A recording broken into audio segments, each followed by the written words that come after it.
আসসালামু আলাইকুম। সবাই কেমন আছেন? আশা করি আল্লাহর রহমতে সবাই ভালো আছেন। আজকে আপনাদেরকে খুবই গুরুত্বপূর্ণ কিছু কথা বলতে চাই।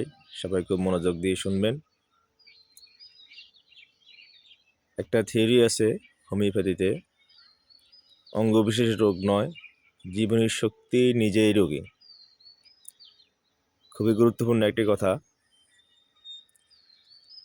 এটার ব্যাখ্যা হচ্ছে আপনার অঙ্গবিশেষ রোগ নয়, জীবনী শক্তি নিজেই রোগী। খুবই গুরুত্বপূর্ণ একটি কথা।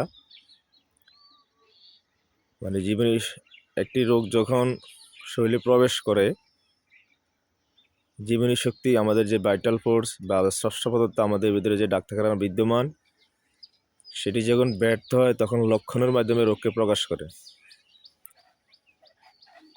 তার মধ্যে একটি থিওরি হচ্ছে, যে অঙ্গ দুর্বল, জীবনী শক্তি ওখানে লক্ষণের মাধ্যমে রোগকে প্রকাশ করে।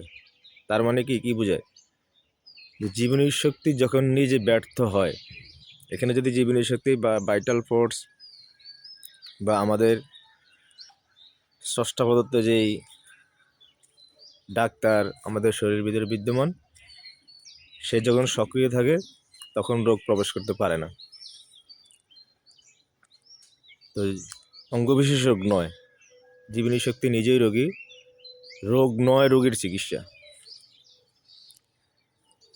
রোগ নয় রোগীর চিকিৎসা। রোগ বলতে আমি বিগত ভিডিওগুলোতে বোঝাতে চেষ্টা করছি জ্বর, কাশ, সর্দি, আমাশয়, যক্ষা, ক্যান্সার ইত্যাদি। আর রোগী বলতে আমরা বুঝাই কি, একটা লোকের আচার আচরণ, মন, মাইন্ড, মেজাজ, প্রকৃতি, ঘুম, খাবার রুচি, তার বংশগতভাবে কী রোগগুলো বিদ্যমান। ইনশাল্লাহ আমরা ভবিষ্যতে আরও ভালো ভালো তথ্য দেওয়ার চেষ্টা করব। সবাই দোয়া করবেন। আসসালামু আলাইকুম।